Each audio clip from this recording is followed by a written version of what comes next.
Hey gang, in this video we're going to discuss the idea of independent events and how that affects or does not affect probability. So independent, it has a pretty straightforward interpretation that I think translates into English pretty well. And that's when if something occurs, if one event occurs, it does not affect the probability of another event. Independent. And we've already seen some examples of independent events, but I've been withholding information from you. But we will do another example today without holding information from you. And let's consider classical coin flip, flipping a coin 3 times. And maybe I should say flipping a fair coin 3 times. Well, does the first flip, whatever you get, have any influence on a subsequent flip? No, right? And what you get on the third flip has no bearing on what came before it. So each flip would be considered an independent event because they are not influencing the probabilities across the flips. Cool.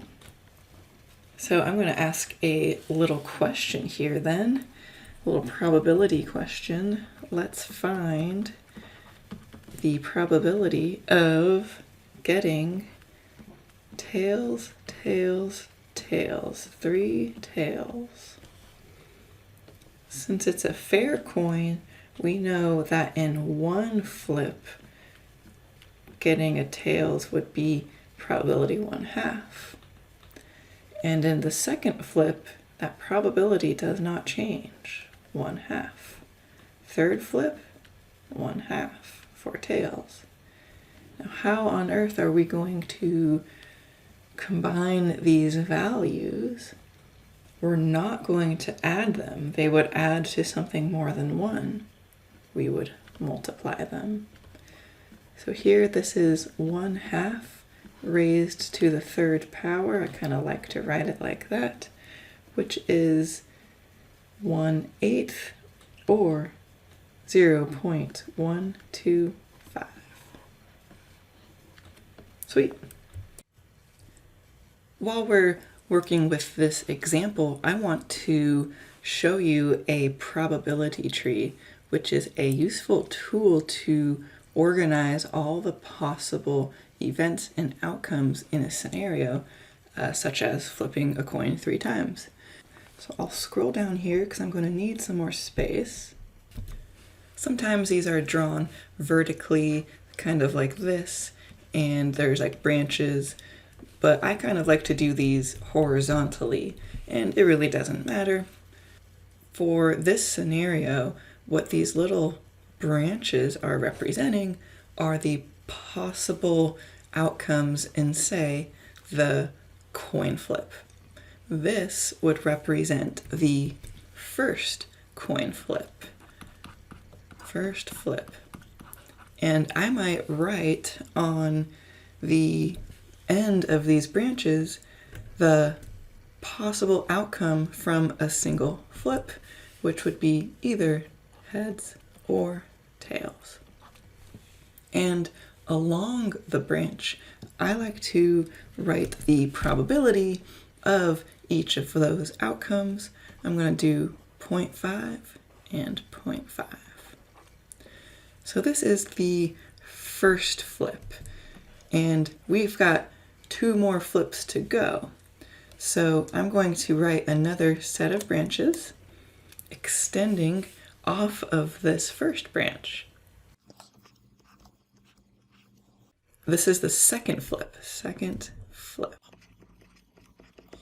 And there are 2 possibilities for each of these branches, either head or tail, head or tail. And because this is a fair coin, we know it's got a probability of 0.5 for either heads and tails.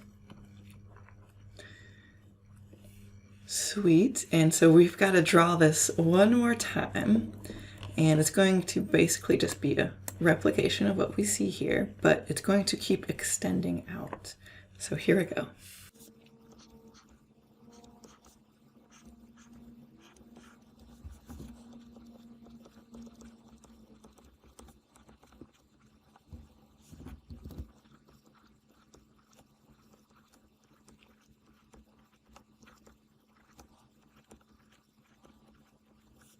Okay, so I've got the first, second, and third flip illustrated, and essentially the way you sort of look at these trees are you kind of travel down the tree. So I'm going to maybe use yellow here to represent what it looks like when you get 3 tails, right? Because in our previous example, we said, what's the probability of tails, tails, tails? And we know that that was 0.125. So that is the first flip, you obtain a tails. The second flip, here's the options here. Now it's time for your second flip. Could be heads, it could be tails. If we're talking about tails, then I'll circle T. And here comes the third flip. We're talking tails. So you sort of travel along this tree and you gobble up these probabilities along the way, right? We said this was 0.5 cubed. If you wanted to consider the probability of 3 heads in a row, I'm going to delete my yellow here, make a trade for orange. The probability of 3 heads in a row, well, let's travel down the tree. That would be H, H, H. So you would gobble up 0.5, 0.5, 0.5 all the way down, and that would be the same answer as above, 0.125. So when flipping a fair coin 3 times, maybe you can see here that there's actually 8 events in the sample space, right? Each one of these traverses down the tree would be a different event. And maybe I can just write the whole sample space out, sort of a little lazy here, but this would be heads, heads, heads, heads, heads, tails. This would be heads, tails, heads, and I'm still gonna keep going. Heads, tails, tails, heads, tails, tails. This one would be, all right, now I'm getting tails on the first flip. T, H, H, T, H, T, T, T, H, and lastly, all tails. So since there are 8 outcomes in the sample space, and they all were developed by corresponding probabilities of 0.5 all along the way, they were all the same, don't all of these have probability of 0.5 cubed? Right? All of these must have probability 0.5 cubed. I do have another question I want to ask. This will sort of be a preview to an upcoming chapter. How many ways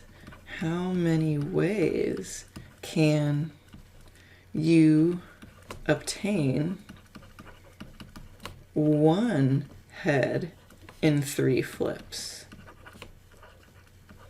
1 head in 3 flips. Okay, well, let's kind of analyze this sample space. That has 3 heads. That has 2, 2. Ah, here's one. That has two heads. Oh, here's another one.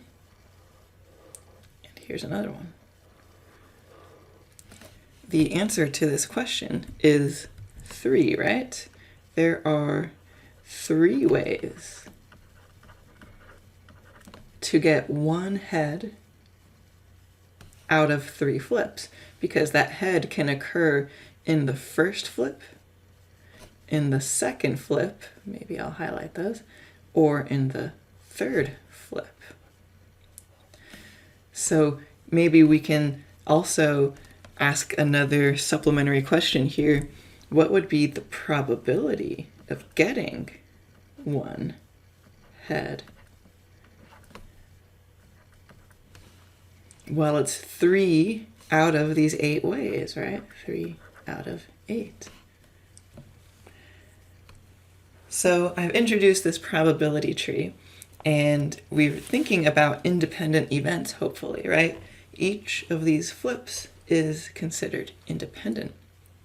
And there's a rule associated with independent events, and we've used it quite a bit already, but I haven't formalized it. So let's formalize the rule for probabilities associated with independent events. Some of these probability rules are not very creatively named, right? We had the addition rule. Here, this is the multiplication rule, in which if we have 2 events that are considered independent, then the probability of E, the first event, and then the second event, F, is simply the individual probabilities multiplied. So that's a really nice property because multiplication is pretty straightforward. In the next video, we will see events that are not independent and how that property will affect their probabilities. See you there.